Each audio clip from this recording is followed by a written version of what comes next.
Creating custom lettering is easier than you think. I'm going to show you how to do this on Procreate.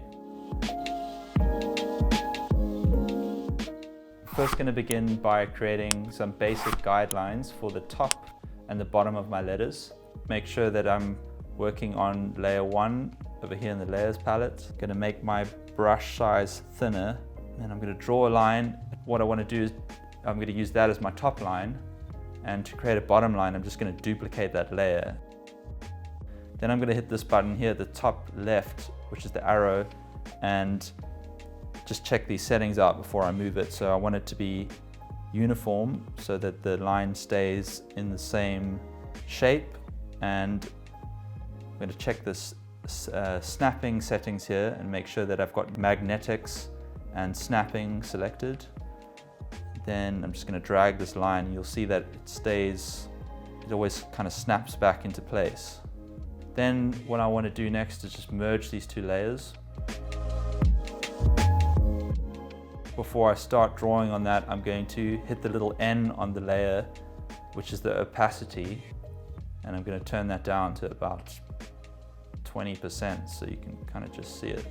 Next I'm going to make a new layer to start sketching on. I'm going to select my brush again, make sure I'm on the right brush, make it slightly smaller this time, and I'm just going to roughly start doing my lettering on top of these guides.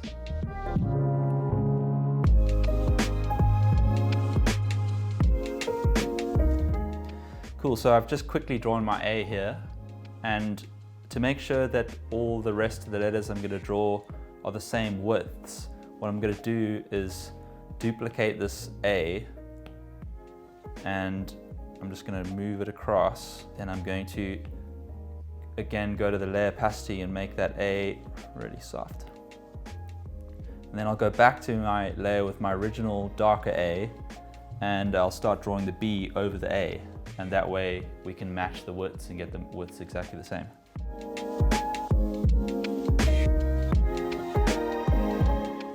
So what I'm going to do here is actually erase this part.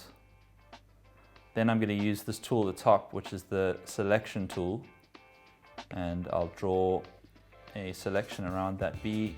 I'll hit this button over here at the bottom that says copy paste.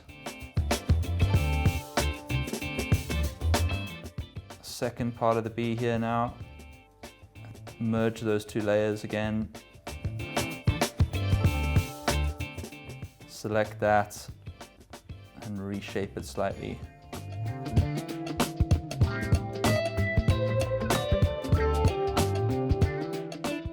Going back to my original AB layer, and what's helpful here as well is that I can use this curve that I've created for the A, and I can replicate that for the C. It doesn't matter if the lines you're drawing at the moment aren't perfect, because this is just the rough part of the sketch, and we're going to draw this again neatly. Okay, so I've drawn half of the top of the C, and because the C is a symmetrical letter, I can use that half, duplicate it, and using the flip vertical option at the bottom here, I'm going to flip it down and then just move it into place like that. As you sketch the rest of your alphabet, try and look at the shapes you've already made and reuse these to create the rest of your letters. Now that we have our basic rough sketch down, we can start to finesse these letters. We want to create a new layer. If you draw the curve and then hold the pen, keep holding the pen down as you get to the end of it, Procreate corrects it just like that for you. And then if you keep holding down, you can actually drag it and make it bigger or smaller.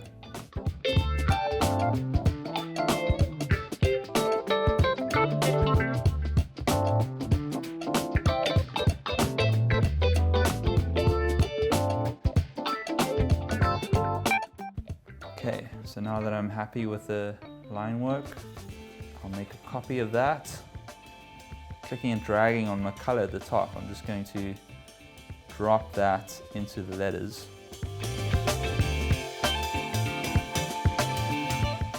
And that's our final A to E. I hope you enjoyed this quick tutorial. If you did, please follow Domestika on social media to see more stuff like this. And if you want to learn more about combining custom lettering and illustration, please check out my course on Domestika.